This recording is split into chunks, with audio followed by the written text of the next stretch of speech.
Inside prison hell, the terrifying bullying, rotten food, and daily horror in UK and US prisons. Before you look away, before you tell yourself this is just another prison story, hit like, subscribe, and leave a comment, because once you step inside this place, you don't walk out unchanged. The call came in just after dawn. A prison officer at HMP Northbridge in England had found an inmate collapsed beside a food trolley, his body shaking, his lips cracked and pale. At first glance, it looked like illness. But when paramedics arrived, they noticed bruises along his arms, old ones, layered over newer marks, and a smell coming from the tray beside him that made even seasoned responders recoil. The food hadn't just gone bad. It had been left to rot. Within hours, officials insisted there was no foul play. Natural causes, they said. But behind the walls, whispers moved faster than any press statement. Inmates talked about something else entirely.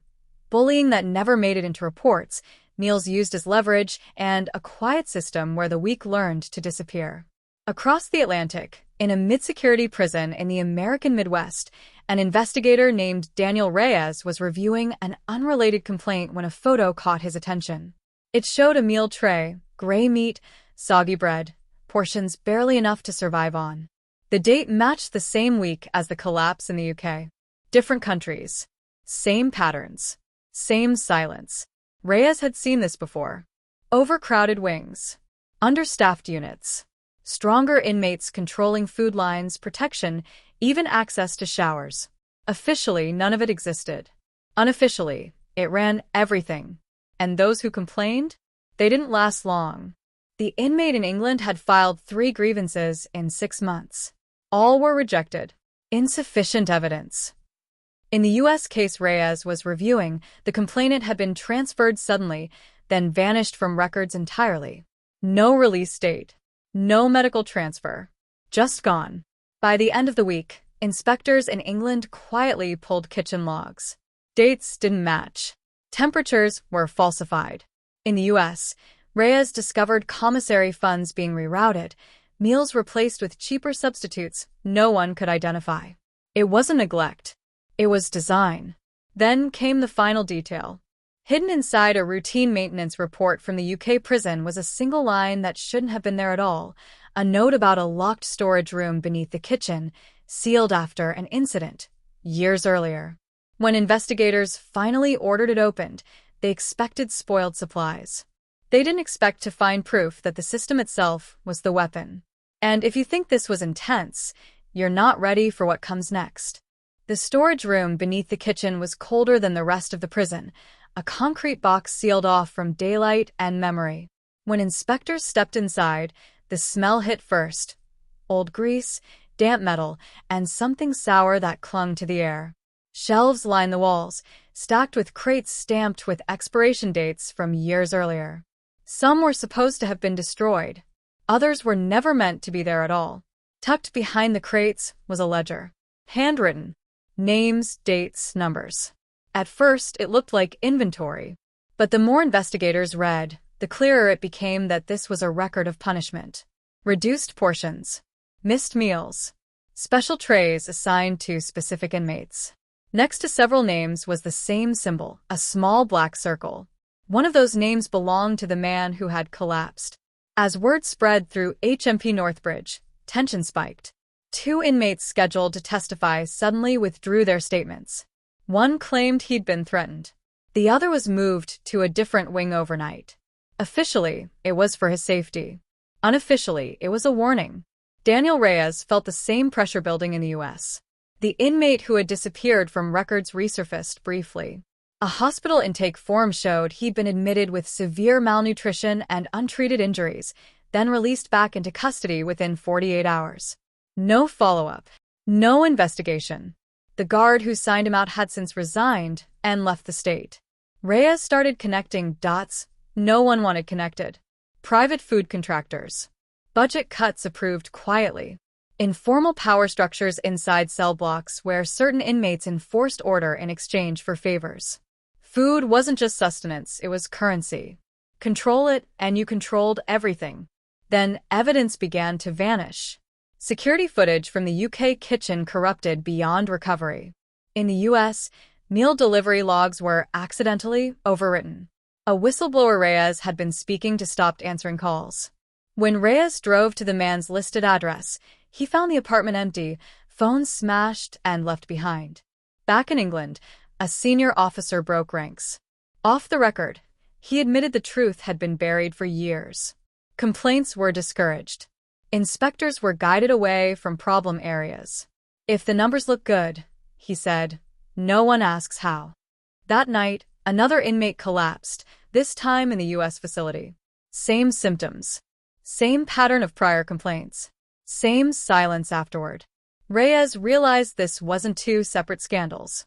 It was a system repeating itself across borders, protected by paperwork and fear. And just as he prepared to go public, he received a single message from an unknown number. You're asking the wrong questions. Stop before someone gets hurt. The clock was no longer ticking toward justice. It was ticking toward consequences. Daniel Reyes didn't stop. He couldn't. The message only confirmed what he already knew, that someone was watching, and that meant the truth was close. He handed copies of his findings to a trusted journalist and booked a red-eye flight to London, believing distance might buy him time. It didn't. At HMP Northbridge, chaos was spreading quietly. Meals were being skipped without explanation. Inmates whispered about a list, names marked for discipline. One prisoner, a former kitchen worker, finally agreed to speak. He described how expired food was deliberately kept in circulation, how certain trays were altered before delivery, and how refusal meant isolation or worse. It wasn't about saving money, he said. It was about breaking people. The man was scheduled to give a formal statement the next morning. He never made it. Officials claimed he'd been transferred overnight. No destination was listed. No transport logs existed. His cell was cleaned before sunrise. In the United States, Reyes' journalist contact sent a warning. The private contractor supplying food to multiple prisons had quietly rebranded, shifting assets overseas. Emails Reyes had flagged as critical evidence were now missing from servers. Someone was erasing the trail in real time. Then came the incident that forced everything into the open. In a U.S. prison infirmary, an inmate died after weeks of documented weight loss and repeated requests for medical help. His final grievance, filed 2 days before his death, mentioned threats tied directly to meal distribution. Unlike the others, this time a nurse leaked the report. Public pressure exploded. Inspections were announced. Politicians demanded answers. But behind the scenes, the response was familiar: delay, deflect, deny. Reyes arrived in London to find his hotel room searched. Nothing was stolen, but his files had been disturbed. A message was left on the desk, neatly folded. Last chance. That same evening, UK inspectors re-examined the ledger from beneath the kitchen. One page had been overlooked. It listed payments, small amounts, routed through third parties, linked to inmate enforcers and staff intermediaries. Food control wasn't just tolerated. It was incentivized.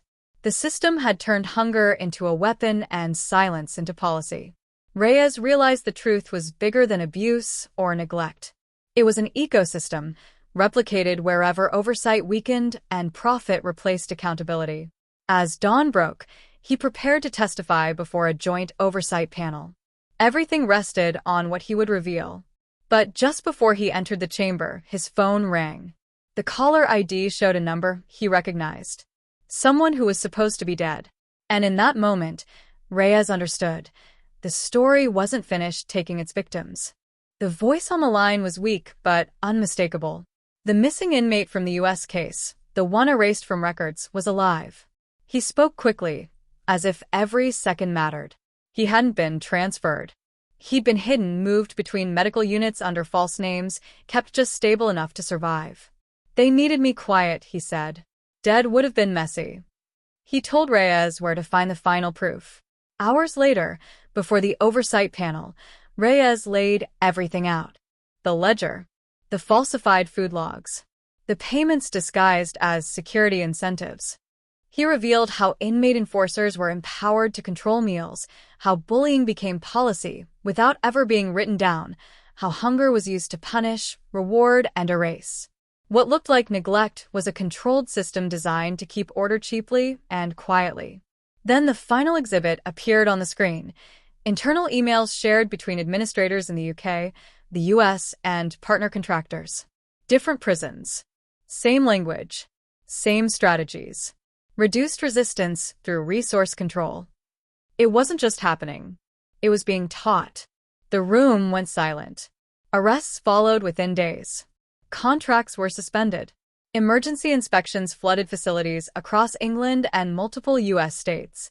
Headlines called it reform. Officials called it an isolated failure. But inmates knew better. They had lived it. The man who collapsed beside the food trolley was finally acknowledged as a victim, not of illness, but of a system that decided some lives were expendable.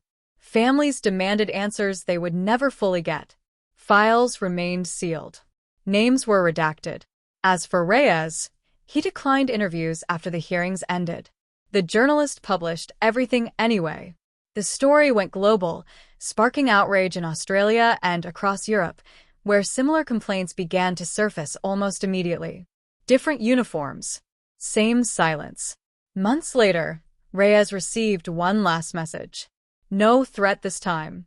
Just a photo. A prison meal tray, clean, full, properly labeled. On the back, a note written in careful handwriting. They can't pretend anymore. The reforms were real, but incomplete. Some officers were fired. Others retired quietly. The system adjusted, just enough to survive scrutiny.